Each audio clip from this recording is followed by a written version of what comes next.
Պետականության 25 տարվա ամենամեծ բաց թողումն այն է, որ իշխանական համակարգում հայտնվեցին մարդիկ, որոնք չունեն պետական մտածողություն, մարդիկ, որոնք պատրաստ են հող հանձնել ու վաճառել անկախությունը։ Այդպիսիք պետք է բորոտ լինեին մեր հասարակության մեջ, մերժված, մինչդեռ մենք հանդուրժեցինք նրանց։ Մենք չսահմանեցինք պատասխանատվության համակարգը, որպեսզի պետական պաշտոնյան իրեն ոչ թե ժողովրդի տերը զգա, այլ ծառան, վարձավճարով աշխատողը։ Որն էր մեր երազանքների պետությունն ու ինչ կարողացանք ստեղծել։ Թարմ ուղեղով հաղորդաշարի այս թողարկումը անկախության 4-րդ տարի մասին է։ Բարև ձեզ, լրատվական ռադիոյի եթերում աշխատանքն է սկսում Թարմ ուղեղով հաղորդաշարը։ Ես Սաթեն Միքայելյանն եմ, իսկ Թարմ ուղեղով զրուցակիցս այսօր Գերագույն խորհրդի նախկին падգամավոր Ազատ Արշակյանն է։ Բարև ձեզ, պարոն Արշակյան։ Բարև ձեզ։ Շնորհակալություն հրավերն ընդունելու համար։ Հաշված օրեր հետո մենք տոնելու ենք Հայաստանի Հանրապետության անկախության 25-ամյակը, այսպես կլոր հոբելյանական տարի է, հա։ Մենք այսօր կխոսենք անկախության մասին։ Եվ այսպես միանգամից հարց է, փորձեմ ձևակերպել։ Մեր եթերում նախորդ այլ հաղորդման շրջանակում ձեր մասնակցությամբ մի միտք է տպավորվել, խոսելով անկախության մասին, անկախության մարտիկներից մեկն էլ դուք եք, հա։ Ասում եք, որ այդ գաղափարը մենք ժառանգել ենք դեռևս Հայկ Նահապետից, այսինքն դա նոր բան չէր, որ 25 տարի առաջ այդպես միանգամից ստեղծվեց, հա։ Մենք դա ժառանգել ենք մեր գենի մեջ թերևս ունենալով, հա։ Հիմա հարցը հետեւյալ կերպ ձևավորեմ։ Մենք այդքան դարեր սպասելով անկախությանը, մշտապես այդ գաղափարը մեր մեջ ունենալով 25 տարի առաջ մենք պատրաստ էինք անկախությանը։ Ես որպեսզի չկրկնեմ նախորդի իմ կարծիքով հաջող հայտարարությունը, մենք շատ պատրաստ էինք, մենք միշտ ենք պատրաստ եղել, ուղղակի մեծ անարդարություն է եղել, որ մենք չենք ունեցել անկախ պետություն, ուղղակի վերականգնվեց 25 տարի առաջ վերականգնվեց արդարությունը մասնակիորեն։ Ուրեմն ես կարծում եմ, որ պատրաստ էինք եւ հիմա էլ պատրաստ ենք զարգացնելու, հզորացնելու մեր պետությունը եւ որոշակի իմաստով աշխարհում տեղ զբաղեցնելու, հատուկ տեղ, որը հարմար կլինի հայ ժողովրդի համար եւ մյուս ժողովուրդների համար, այսինքն մենք կարող ենք ոչ միայն մեր պետությունը ծառայեցնել մեր ժողովրդին, այլ նաև մարդասիրական ծառայություն կատարել մյուս ժողովուրդների համար, մյուս պետություն ունեցող ժողովուրդների համար եւ պետություն չունեցող ժողովուրդների համար։ Այսինքն ես կարծում եմ, որ այդ իմաստով առաքելություն ունի հայ ժողովուրդը եւ հույս ունեմ, որ մենք լիարժեքորեն եւ արժանավորեն կկատարենք մեր առաքելությունը։ Ես խոսում պետականության մասին, հա։ Մենք իրացրեցինք այդ պետականությունը, այսինքն մենք կարողացանք 25 տարվա ընթացքում կառուցել պետություն, որը ոնց որ ասացիք, որին արժանի էինք, որին սպասել էինք այդքան ժամանակ։ Մեր պատկերացրած պետությունը եւ պետականությունը իդեալականն է։ Դա դրախտ է։ Առնվազն հայ ժողովրդի համար։ Դա պետք է լիներ հայ ժողովրդի համար դրախտ։ Իրականում ցավոք սրտի Հայաստանը դրախտ չէ։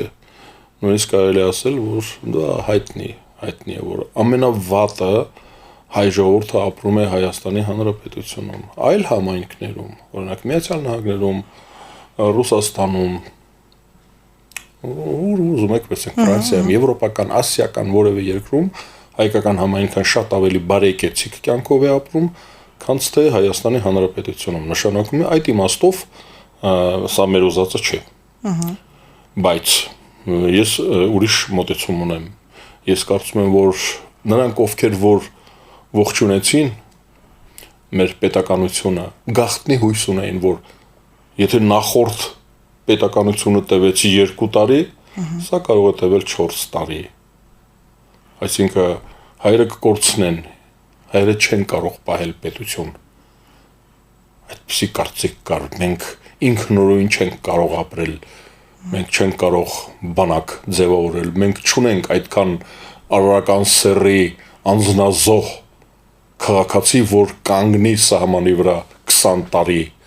մենք չունենք այդքան նվիրված գործին մանկավարժ, բժիշկ,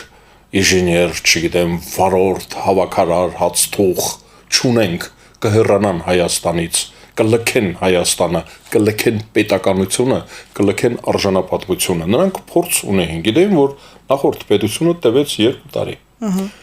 Բայց մենք հիմա հպարտությամբ եմ նշում 25-ամյակը ի հեճուկս բոլոր դժբախտություններին, դժվարություններին մենք մնացինք, պահեցինք մեր երկիրը եւ պահում ենք ու դեռ հույս ունենք, լիահույս ենք, պայքարում ենք դրա համար, որ Հայաստանը դառնա դրախտ առնվազն հայերի համար։ Մենք դա անելու ենք։ Մենք արդեն քննությունը հանձնել ենք 25 տարին հարմար թիվ է, դա շրջադարձային է, հասունացել ենք։ Մենք կվերականգնենք մեր լիարժեք անկախությունը մեր պետության, մենք մեր հայրենակիցների համար, մեր համաքաղաքացիների համար, մեր համաքաղաքացիները, մեր հայրենակիցները, Հայաստանի Հանրապետության քաղաքացիները Հայաստանը կդարձնեն լավ պետություն, երջանիկ մարդկանց պետություն։ Ես հույս ունեմ, հաջորդ 25-ամյակը լինելու է երջանիկ հայերի պետություն։ Իսկ այս պահին ինչ է դրա համար պետք անել, ինչն է հիմա մեզ պակասում։ Մեզ նախ եւ առաջ դարավոր շատ հին կարգախոսը միասնություն։ Մենք պետք է միասնական լինենք կարևորագույն հարցերում, պետության հարցում, արդարության հարցում, հավասարության հարցում։ Մենք պետք է անվտանգության հարցում մենք պետք է միասնական լինենք, մենք պետք է մրցունակ լինենք, ոչ միայն մրցունակ այլ պետությունների, այլ երկրների հետ մեր կյանքում, այլ նաև ինքներս պետք է մրցենք, մենք պետք է անընդհատ հայտնաբերենք մեր մեջի լավագույն մասնագետներին, առողջներին, ուժեղներին, հեռու ցատկողներին, բարձր ցատկողներին, չգիտեմ, ծանրորդներին, շախմատիստներին, մենք անընդհատ պետք է մրցումներ անցկացնենք, անընդհատ մրցակցության մեջ պետք է լինենք, ոչ միայն մարզական, աշխատանքային, մտավոր մրցակցության մեջ մենք պետք է լինենք ու դրանով ընտրենք մեզանից լավերին, մեր մեջի լավերը պետք է առաջնորդեն մեզ, նրանք պետք է լինեն մեր առաջնորդները։ Ես կարող եմ ուղիղ ասել, հիմա կարելի է տոնականորեն ժողովրդավարություն պետք է լինի Հայաստանում, պետք է ազատություն լինի Հայաստանում, ընտրյալները լինեն ընտրված։ Այդ դեպքում մենք հասնենք մեր նպատակին։ Դա մեր նպատակն է։ Այսօրվա մեր նպատակը ազատություն եւ արդարություն հաստատելն է մեր հայրենիքում։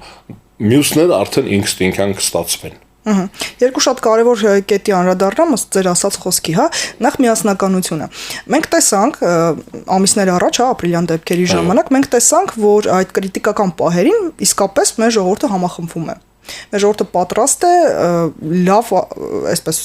կոնսոլիդացվել, հա, արտաքին թշնամու դեմ։ Բայց միևնույն ժամանակ, այսպես շատ հաճախ փաստում ենք, որ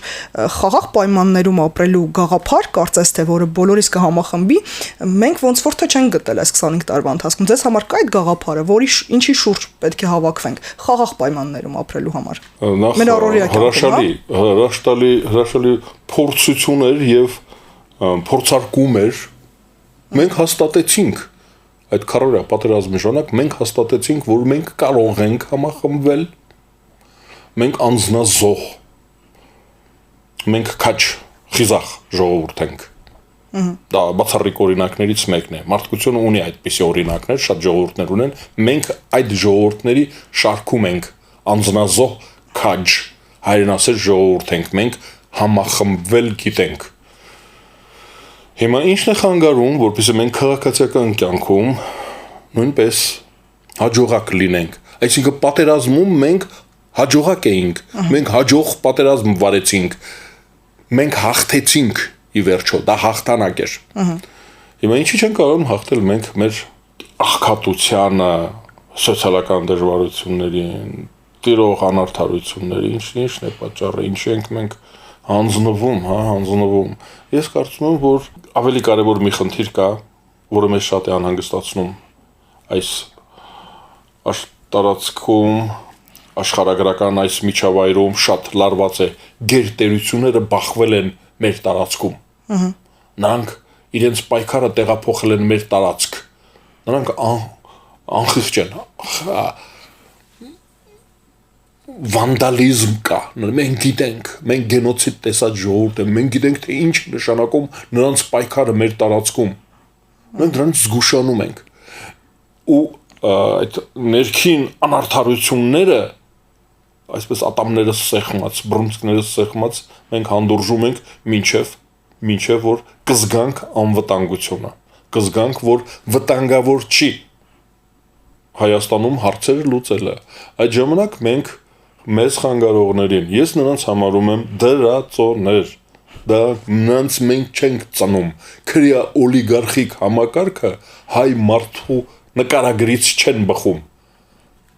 հայ ժողովուրդը տգիտություն չի սիրում, հայ ժողովուրդը գրեհկություն չի սիրում, մենք բարձր մշակույթ ունեցող ժողովուրդ ենք, մեր առասպելը գիրն ու գրականությունն է, մեր հերոսները նրանք են, ստեղծագործող մարդիկ են մեր հերոսները, իշխանությունում խցկված տգետները, հանցագործները, նրանք դրածոներ են, ինչ-որ իմպերիաներ, նրանք նվաստացնելու համար մեզ, խեղճացնելու համար պարտադրում են մեզ քրեա օլիգարխիկ համակարգ, այդ քրեա օլիգարխիկ համակարգը մենք կոչնչացնենք մի հարվածով շատ կարճ ժամանակում, հենց որ մենք զգանք, որ նրանց թիկունքում կանգնած չարագործը մեր երկիրը չի ասպատակի։ Ես կասկածում եմ, որ մենք հանդուրժում ենք, որպեսզի ավելի վատ չլինի, հենց որ զգացինք, որ հանցագործը, չարագործը շատ է հոգնած, իսկ նա հոգնում է, նա թուլանում է, մենք կոչնչացնենք մեր ոտ հանցագործներին և Հայաստանը կդառնա մեր հայրենիքը, մեր սիրած հայրենիքը, հիմա էլ սիրածն է, մեր ուզած հայրենիքը, մեր ուզած երկիրը կդառնա, մենք դա կհանենք, դա օտար է, իշխանությունում պետք է լինեն ընտրյալները, մեր կյանքը կազմակերպողները պետք է իրենք կազմակերպված մարդիկ լինեն, դա կլուծի մեր հարցերը։ Շատ լավ, այդ մասին, ընտրյալների մասին խոսենք հաղորդման երկրորդ հատվածին, հիմա լուրեր լսելու ժամն է, ես ստիպված եմ ընդմիջել, լուրեր լսեք հարգելի ռադիոլսողներ և ռադիոդիտողներ, կհանդիպենք մի քանի րոպեից և հիշեցնեմ մեր ռադիոդիտողներին, որոնք YouTube-ի մեր ալիքով են մեզ դիտում, որ հաղորդման հաջորդ հատվածի ակտիվ հղումը այս տեսանյութի ներքևի մասում է։